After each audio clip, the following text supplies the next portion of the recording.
تعالوا النهاردة مع بعض نعمل خلطة فانيش، بس الخلطة بتاعتنا أقوى مليون مرة من خلطة فانيش. لايك وشير لو عجبكم الفيديو، وما تنسوش تصلوا على رسول الله عليه أفضل الصلاة والسلام في الكومنتات.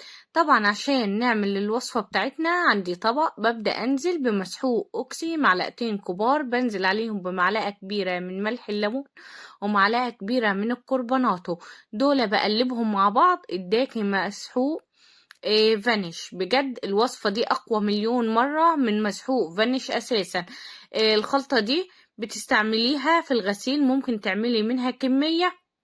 تحطي كيس الأوكسا ب15 جنيه، وعليه معلقتين كبار من ملح الليمون ومعلقتين كبار من الكربوناتو.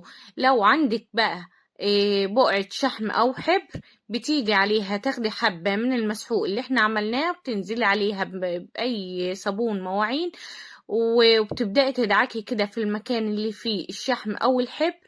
بالطريقة دي بتبصي تلاقيه طلع معاكي، بتبدأي تغسليها على ايديكي وبعد كده بتحطيها في الغسالة بمنتهى السهولة. فايدة الخلطة دي انك انتي هتشيلي الشحم بمنتهى السهولة، يعني من غير تنر ولا جاز ولا اي ريحة، وبعد كده تحطيها في الشمس عشان ريحة الجاز او التنر تطير، وبعد كده ترجعي تحطيها في الغسالة. لا، الخلطة دي اقوى مليون مرة، وعن تجربة جربوها. بتشيل الشحم والحبر من على الهدوم. خلطة فانيش مستحيل تشيل الشحم والحبر من على الهدوم.